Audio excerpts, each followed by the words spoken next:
On a travaillé sur un nouveau projet d'entreprise pour Valeur Habitat, d'une part par un premier constat, le projet qu'on a mené depuis ces 5 dernières années arrivé à son terme, 2020-2025, donc il était temps de réfléchir à nouveau sur ce que pourrait être l'entreprise dans les futures années. De plus en plus de transformations existent en ce moment sur notre secteur d'activité, c'était aussi une logique aussi de se réinventer, de réinterroger notre modèle économique, notre modèle social, de se réinterroger aussi sur la stratégie, et puis d'emmener un nouveau projet qui fait sens aussi avec ces grandes mutations qui arrivent. Alors ce projet a été construit à la fois avec la gouvernance, puisque je rappelle c'est la gouvernance aussi qui fixe le cap, qui a été fixé également, il a été travaillé avec une partie de nos parties prenantes, avec notre équipe de direction, et puis maintenant on est dans un second temps où on va emmener l'ensemble de nos collaborateurs dans cette aventure comme on avait pu le faire précédemment.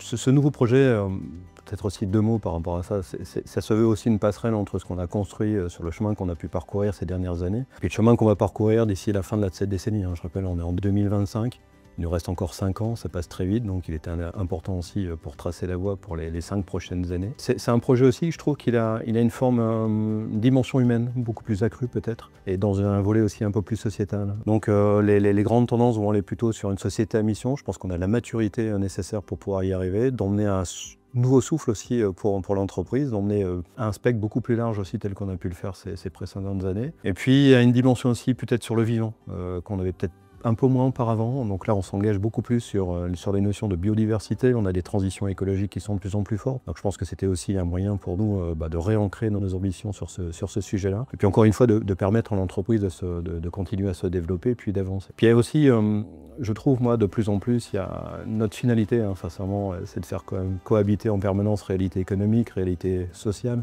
réalité sociétale également. C'est un défi permanent pour la gouvernance, pour l'équipe de direction, pour les femmes et les hommes de l'entreprise, nos parties prenantes aussi, parce que moi je suis de plus en plus convaincu que la performance d'un projet d'entreprise, sa réussite, la performance globale d'une société, elle est fortement liée avec l'interaction de l'ensemble de nos parties prenantes. Donc c'était le moment de le comprendre et puis surtout de le permettre.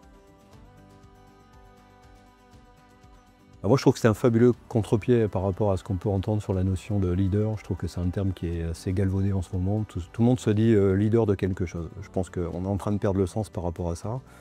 Il n'est bien évidemment pas question que nous, on perde notre leadership sur notre territoire, leadership aussi au sens positif du terme, au sens de travail qu'on fait avec les habitants, la place qu'on occupe aussi ici sur notre territoire.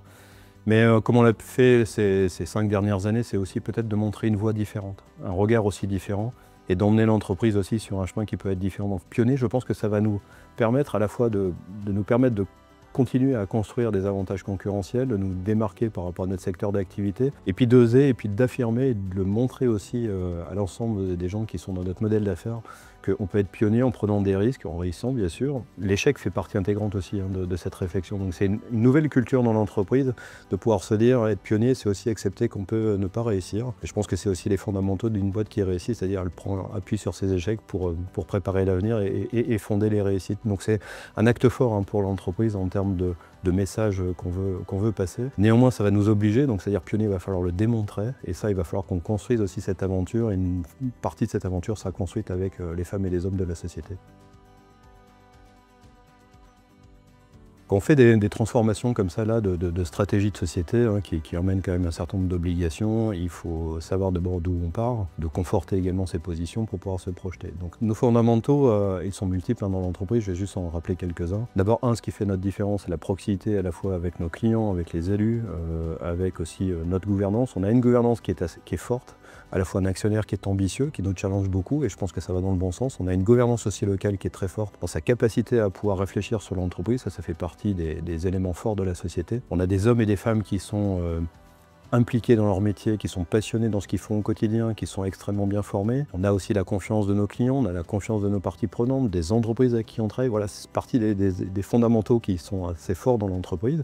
Et puis on va se le cacher, on a aussi une situation financière qui est saine, qui est solide et qui nous permet effectivement de regarder l'avenir avec sérénité.